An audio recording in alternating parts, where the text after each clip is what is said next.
যখন ফখরুদ্দিন চাচা এইসব ভাইদেরকে যখন নাকি 2008 থেকে 9 পর্যন্ত সব জেলে ভরলো এতেকাফে, তখন কি কয়, নেতা সাহেব জেলখানায়, আমরা এখন পায়খানায়।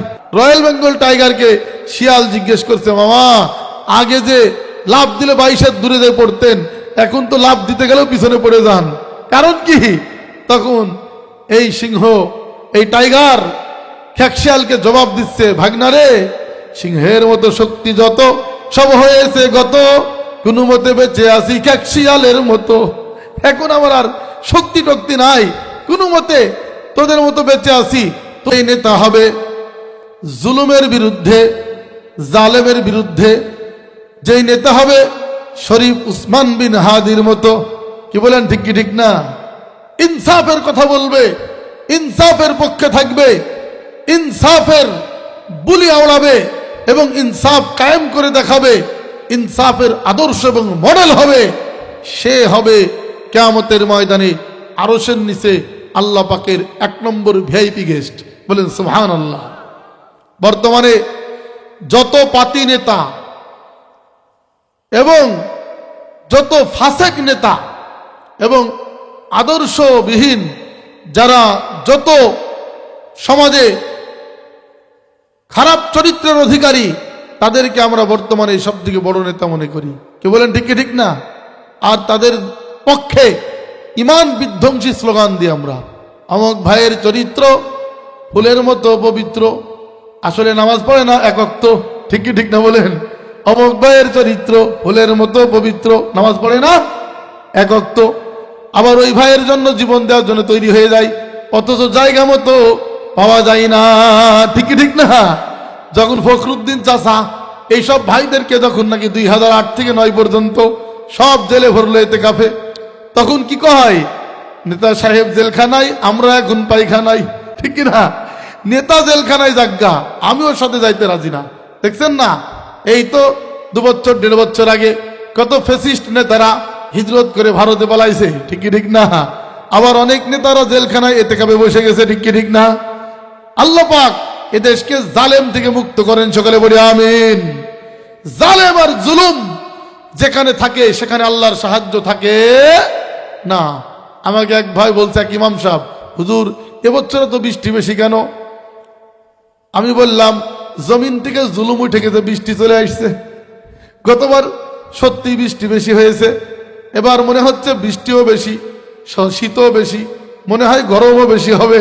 সবকিছুই বেশি দিচ্ছেন আল্লাহ। সব বাজেট ধরে রাখছিল, এগুলির বাজেট বন্ধ ছিল, জুলুমের কারণে জমিনে বন্ধ ছিল, জুলুম চলে গেছে, আল্লাহর নিয়ামত শুরু হয়ে গেছে। সুবহানাল্লাহ। 1 নম্বর ইমামুন আদেল, ইনসাফ ওয়ালা নেতা যারা হবে, তারা হবে আরশের নিচের ভিআইপি গেস্ট। সুবহানাল্লাহ। 1 নম্বর। কয় নম্বর বলেন? 1 নম্বর। 2 নম্বর হলো, 2 নম্বর নবীজি বলেন, রাজুলুন কলবুহু মুআল্লাকুন বিল মাসাজিদ, যার অন্তর মসজিদে লটকানো থাকে। সুবহানাল্লাহ। মসজিদের সিমেন্টের প্রয়োজন, রডের প্রয়োজন, মসজিদের এরকম ফ্যানের প্রয়োজন, লাইটের প্রয়োজন, মসজিদে কোন জিনিসের প্রয়োজন? শুধু দিল লটকানো। মসজিদে নামাজ পড়তে হবে, তালিম করতে হবে, জিকির করতে হবে, তেলাওয়াত করতে হবে, তসবিহাত পড়তে হবে, মুজাকারা করতে হবে, মশওয়ারা করতে হবে, গাস্ট করতে হবে, বয়ান করতে হবে। এভাবে মসজিদের আমল নিয়ে যার দিলের মধ্যে সবসময় অন্তর জ্বালা, এই ব্যক্তি আরশের নিচে ছায়া পাবে। বলেন সুবহানাল্লাহ। 3 নম্বর, আল্লাহর নবী বলেন, শাবুন নাশা ফি ইবাদাতিল্লাহ, যে যুবক তার যৌবন ইবাদতে কাটাইছে। যুবক যৌবন কোথায় কাটাইছে বলেন? ইবাদতে কাটাইছে। যৌবনকাল ইবাদতে কাটানো, এটা নবীদের চরিত্র। বলেন সুবহানাল্লাহ। দর জওয়ানি তওবা করদান শিওয়ায়ে পয়গম্বরি, ওয়াক্ত পীরি গরগে জালেম মিশাওয়াত পরহেজগার। যৌবনকালে ইবাদত করা নবীদের আখলাক, নবীদের চরিত্র, নবীদের স্বভাব। কারণ বৃদ্ধকালে রয়্যাল বেঙ্গল টাইগারও বুজুর্গ হয়ে যায়, ঠিক না? রয়্যাল বেঙ্গল টাইগারকে শিয়াল জিজ্ঞেস করছে, মামা আগে যে লাভ দিলে 22 দূরে যে পড়তেন, এখন তো লাভ দিতে গেলেও পিছনে পড়ে যান, কারণ কি? তখন এই সিংহ, এই টাইগার খ্যাকশিয়ালকে জবাব দিচ্ছে, ভাগনারে সিংহের মতো শক্তি যত সব হয়েছে গত, কোনো মতে বেঁচে আছি খ্যাকশিয়ালের মতো। এখন আমার আর শক্তি টক্তি নাই, কোনো মতে তোদের মতো বেঁচে আছি, তোরা যা স্বীকার করে দিবি তাই খাবো, এছাড়া আমার নড়ারও শক্তি নাই, জায়গা থেকে সরারও কোনো শক্তি নাই।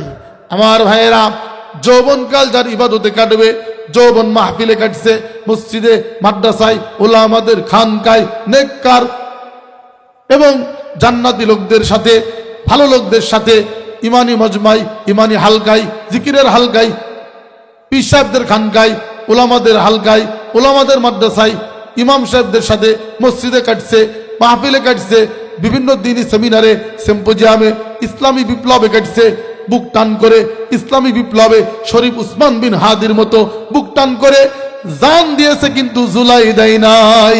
ঠিক কি ঠিক না? তার স্লোগান ছিল জান দিব কিন্তু জুলাই দিব না।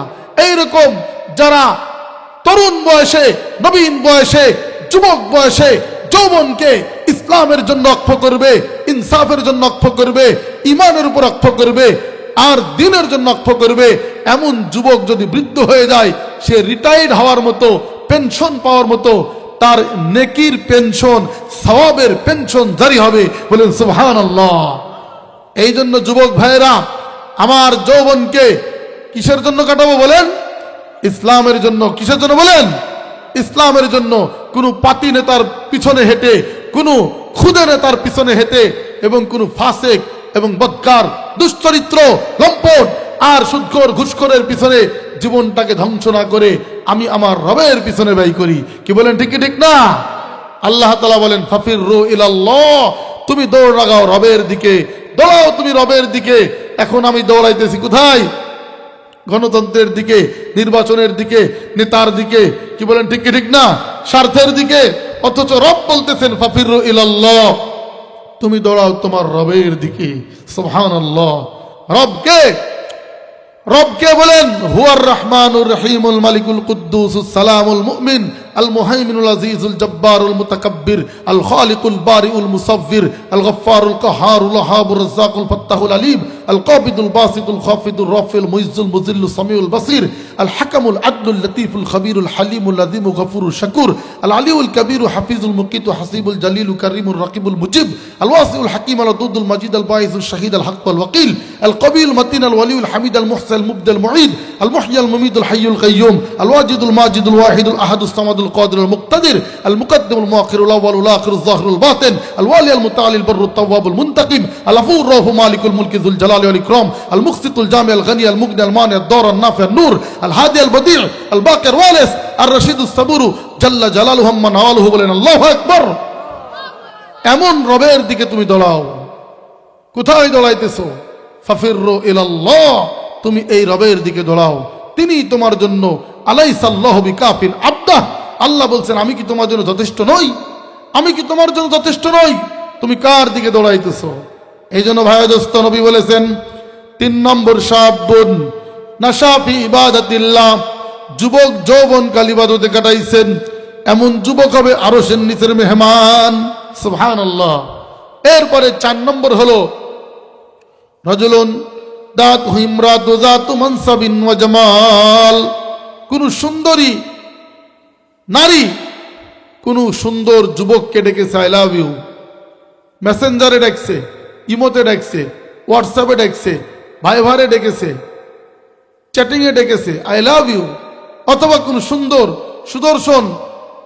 সুদর্শন যুবককে যেমন যুবতী ডাকছে, অথবা কোন সুন্দরী, সুদর্শনা, সুডেলা, সুঠেমা, ষোড়শী, রূপসী কন্যাকে কোন পুরুষ ডেকেছে আই লাভ ইউ, আর সে বলছে আই হেট ইউ, আমি তোরে অপছন্দ করি, ঘৃণা করি। I love my Allah, I love মাই রসুল, আমি আমার আল্লাহ এবং রসুলকে ভালোবাসি। সুবহানাল্লাহ। এইরকম যুবক ও যুবকদিকেও আল্লাহ পাক আরশের নিচে একটা সিট দিবেন, ভিআইপি সিট। সুবহানাল্লাহ। এরপরে নবীজি বলেন 5 নম্বর রাজুলুন যাকারাল্লাহ খালিয়ান ফাযাত আইনাহু, ওই পুরুষ, ওই নারী